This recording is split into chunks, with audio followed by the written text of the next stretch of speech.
everybody, my name is Natalia Ivanova and I am from Novosibirsk.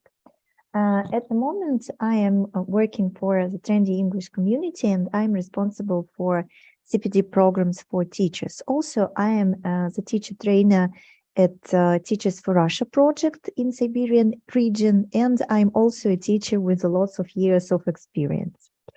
I should say that since the beginning of my teaching career, I had a kind of dream.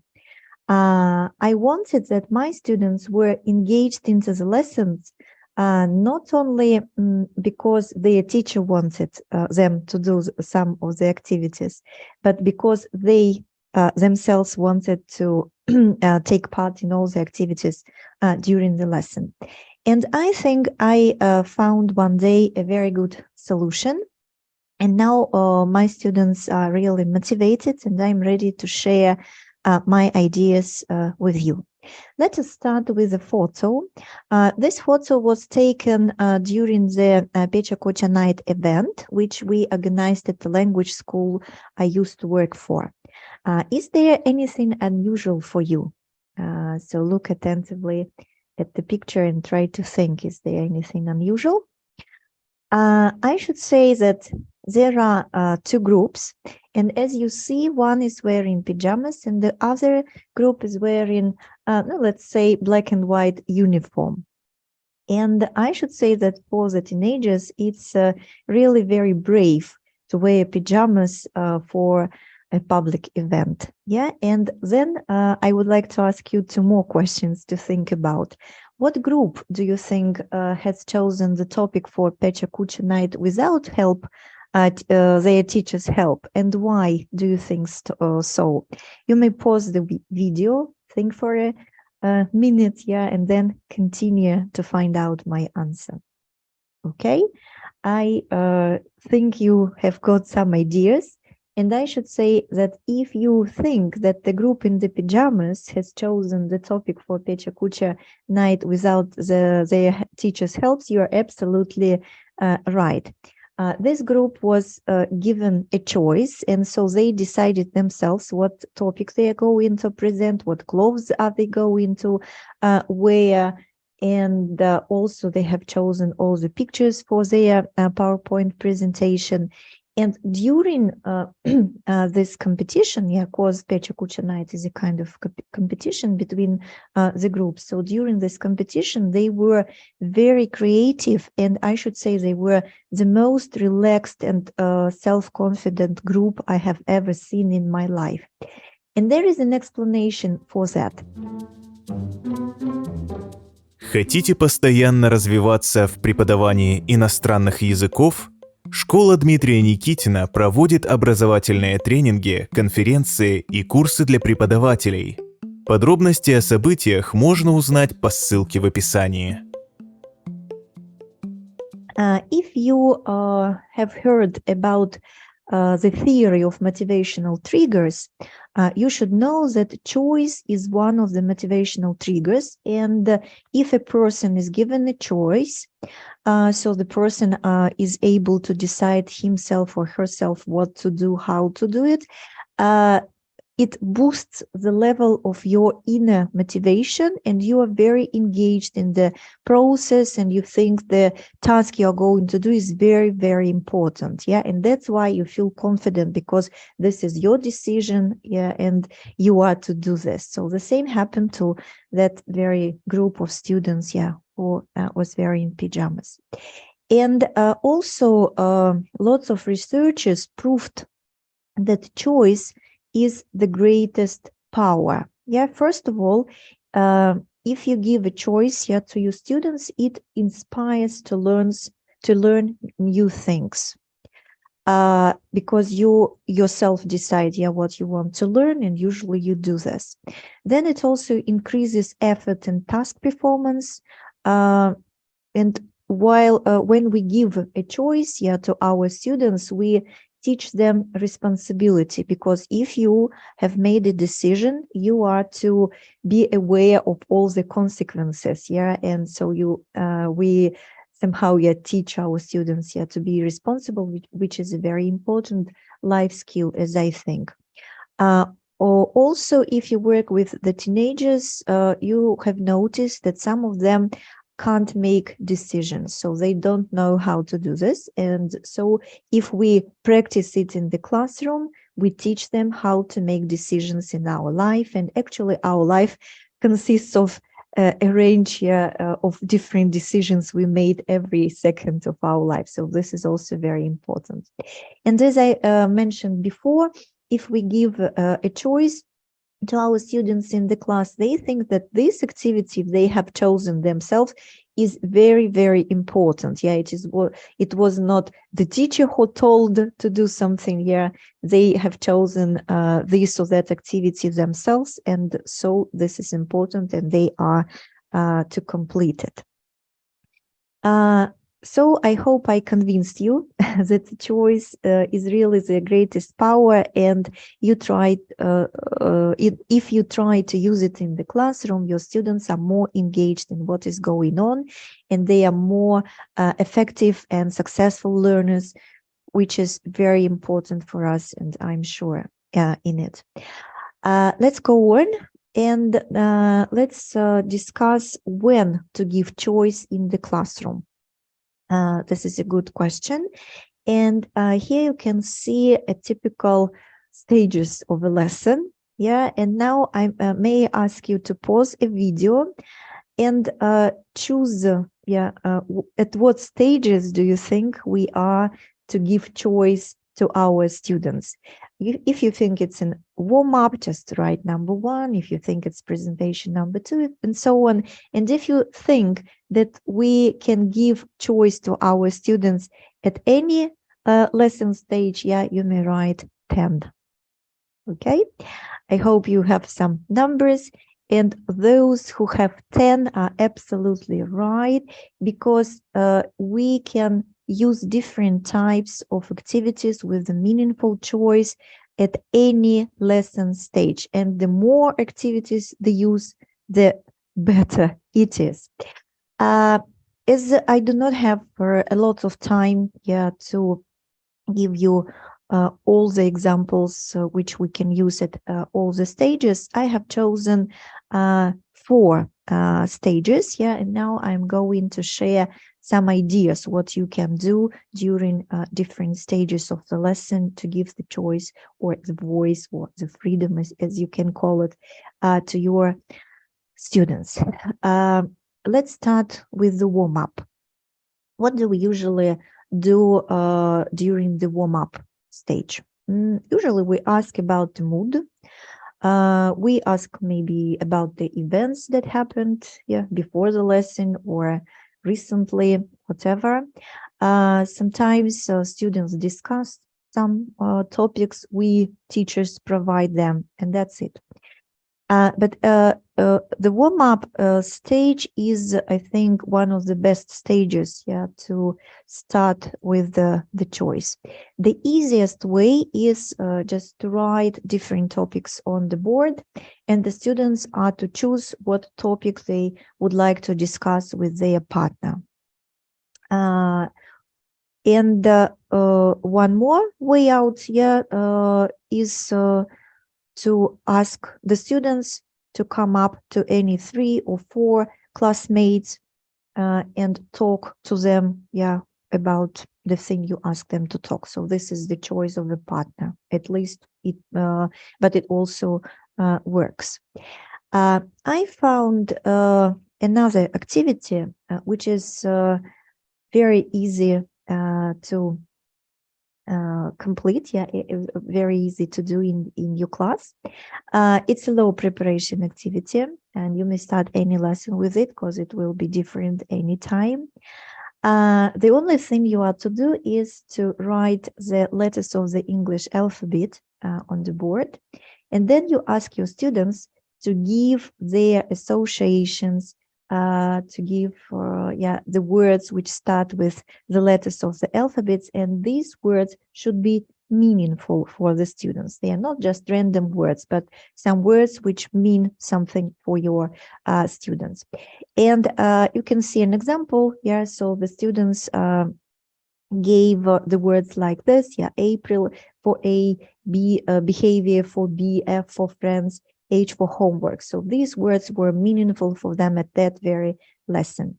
After we have this list, I divide the students into groups or into small groups or into pairs, and they are to discuss. Yeah, they choose the word they want to discuss. So, and they ask each other why this or that word is important for them.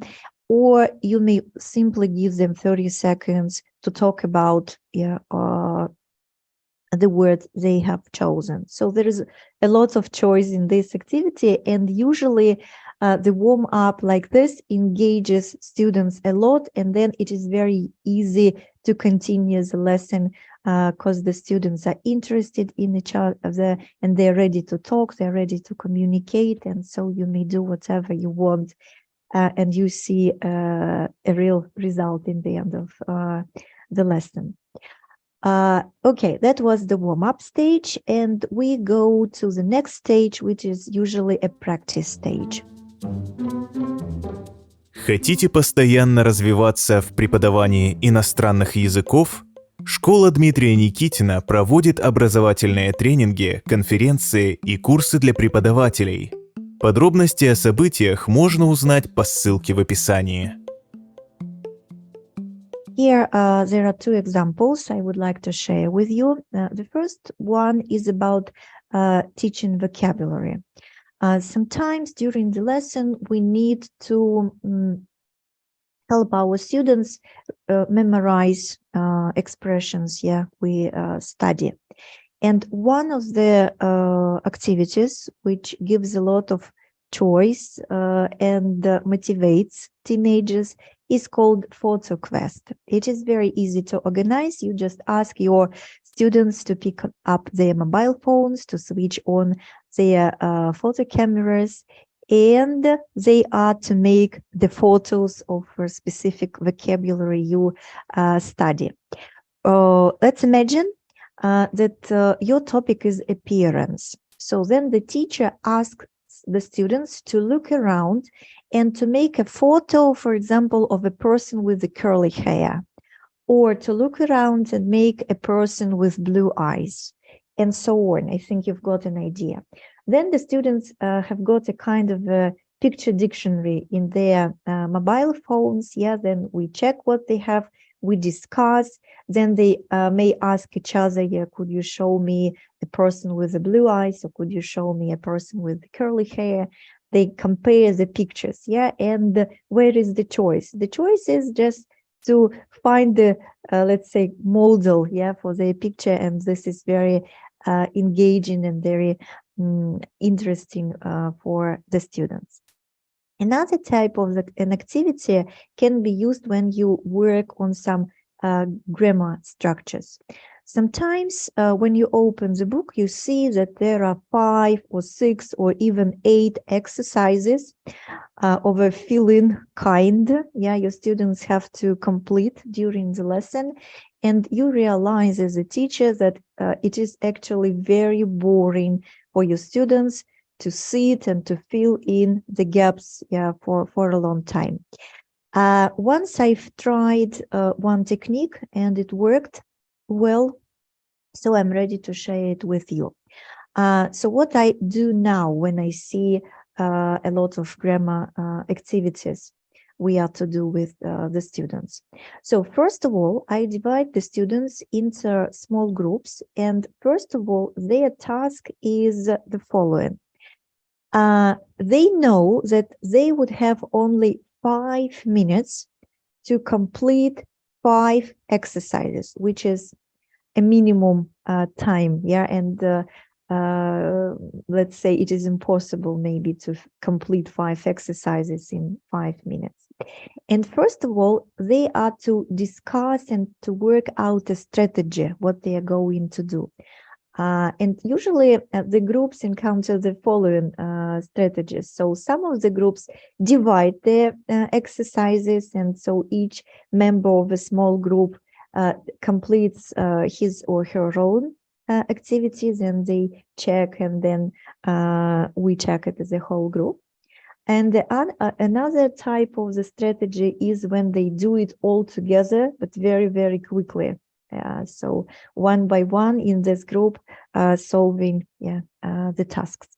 After that, we check the answers in different ways, and then we discuss. It is very important to discuss after the activity what strategy was the best, why, and so on. And next time when you have an activity like this, they choose different strategies. They try to remember what worked well last time, and so on. So, and in this case, it is not boring for them to complete the exercises because they are busy with working out the strategy. They are busy with coping with time and so on. And I think it teaches them to work in groups, to communicate to each other as well, which is very important for our life.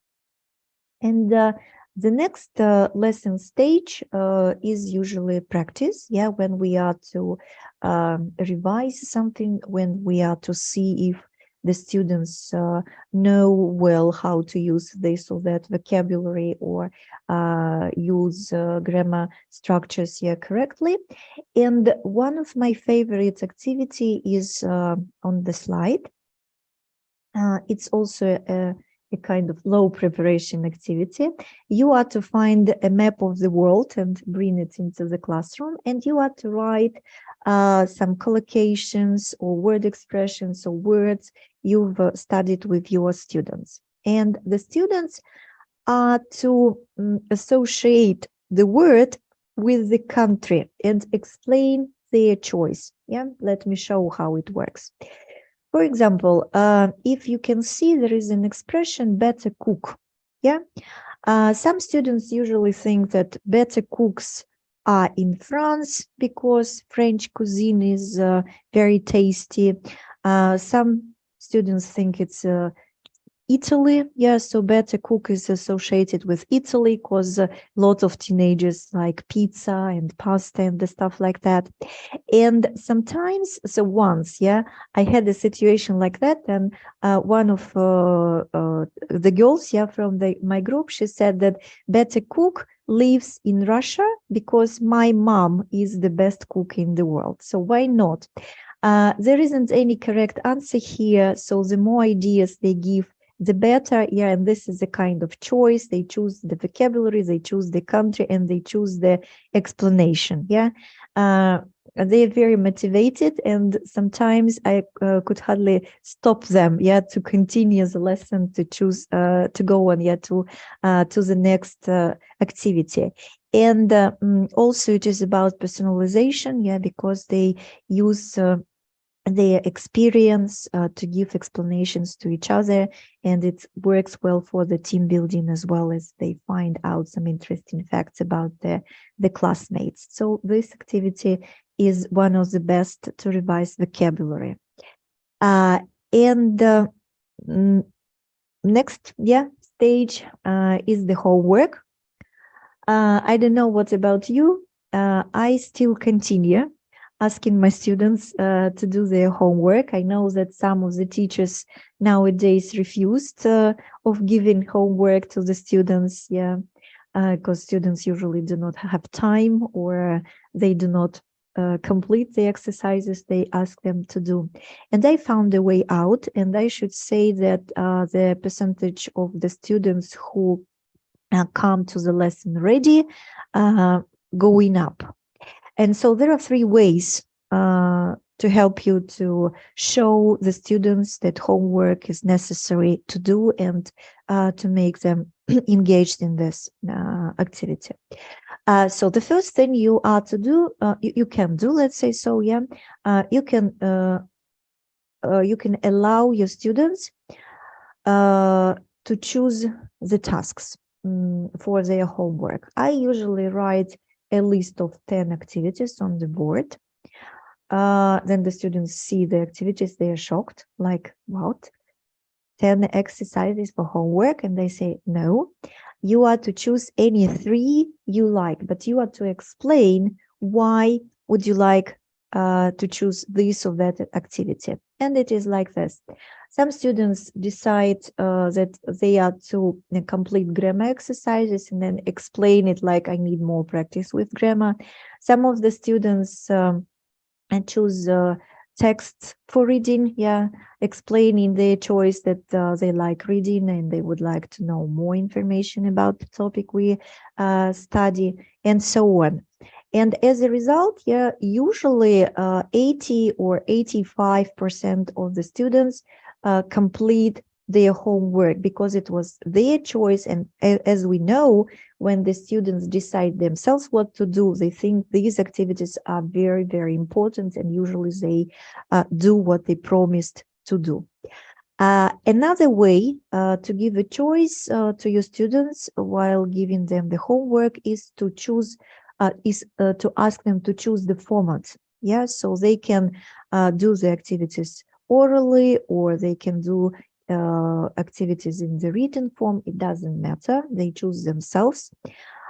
Even they can choose if they're going to complete their homework with the help of their classmates, or alone, or they need a study buddy for that. So this is up to them to decide, and it usually also helps the students come ready to the lesson. And the third way, it's a kind of a creative homework you can ask your students to complete. And I sometimes ask them to create a game or a quiz for their classmates. And I should say that when I tried it for the first time, maybe half of the class did this.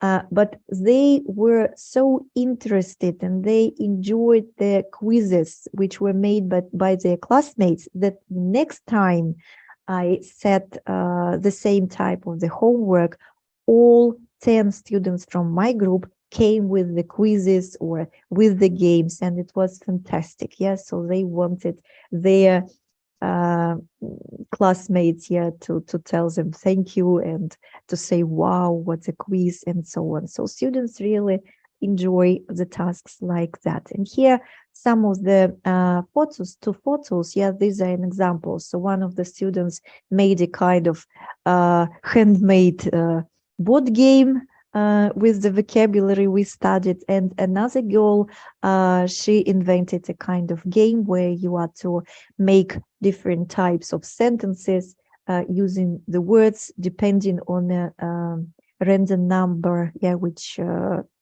is on your dice. And so as I remember, the students were really engaged in playing this both types of activities.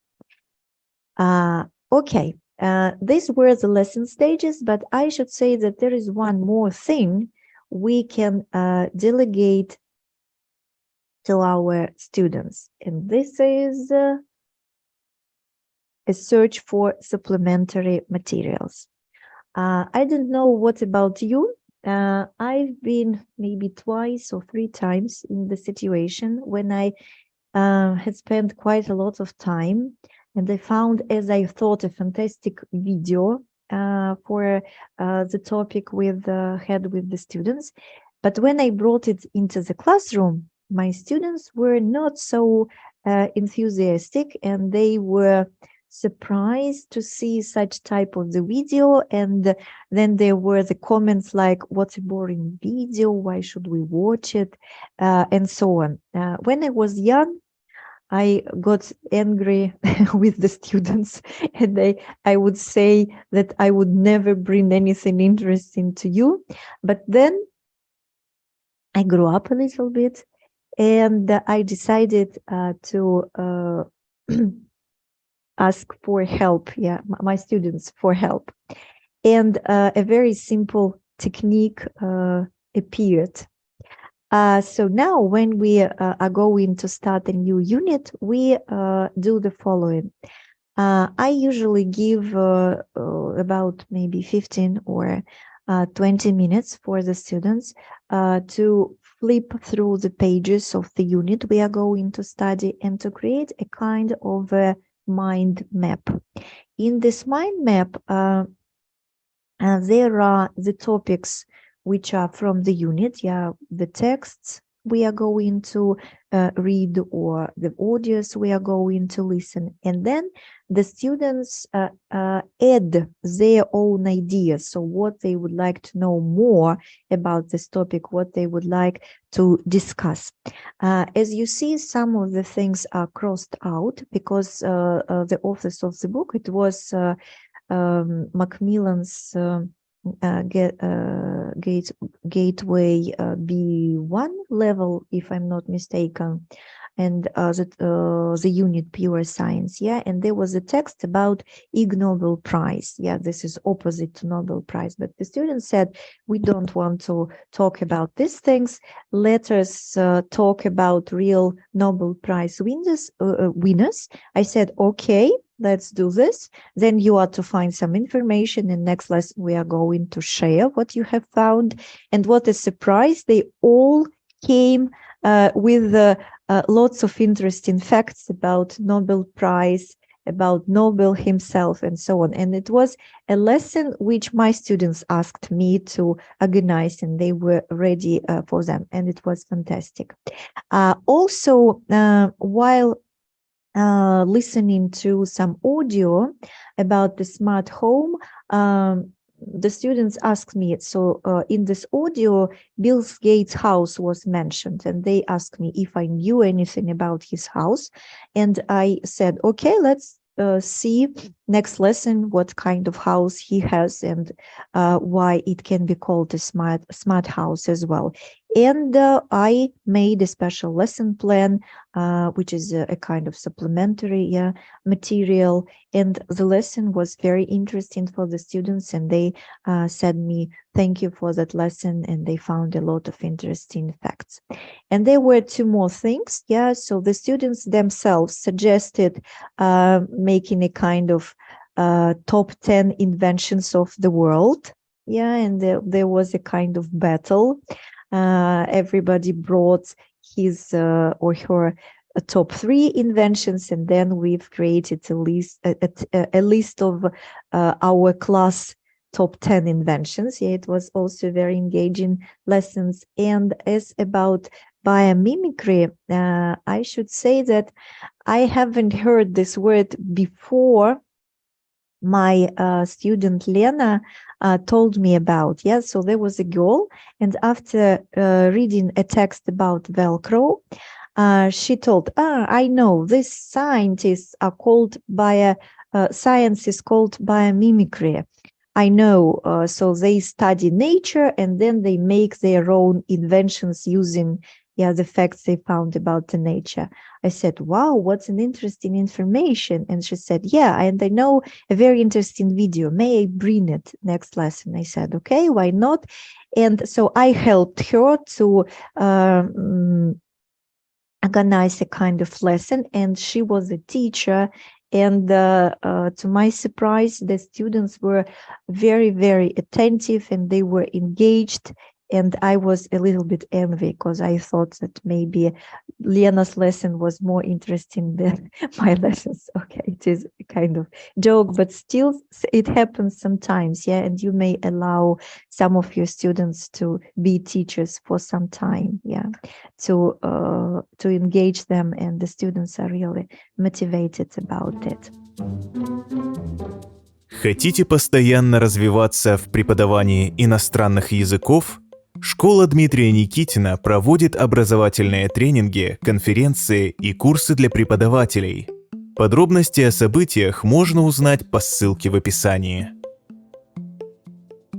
So I think I gave you lots of ideas and lots of examples how you can give choice to your students in the classroom. And remember, the choice boosts inner motivation, which is very important. And may ask you to think and to write down maybe what activity would you like to try with your students next lesson. And if you try, please do not hesitate to contact me and to share how it went off, if there were any difficulties or everything went well. So it would be very interesting to find out how it was. So I hope that you will give a chance to choice in your classrooms, and you will see that your students are more effective and more successful learners, and they are more motivated than usually they are. Okay, thank you very much for your attention. Hope you found some interesting facts for you.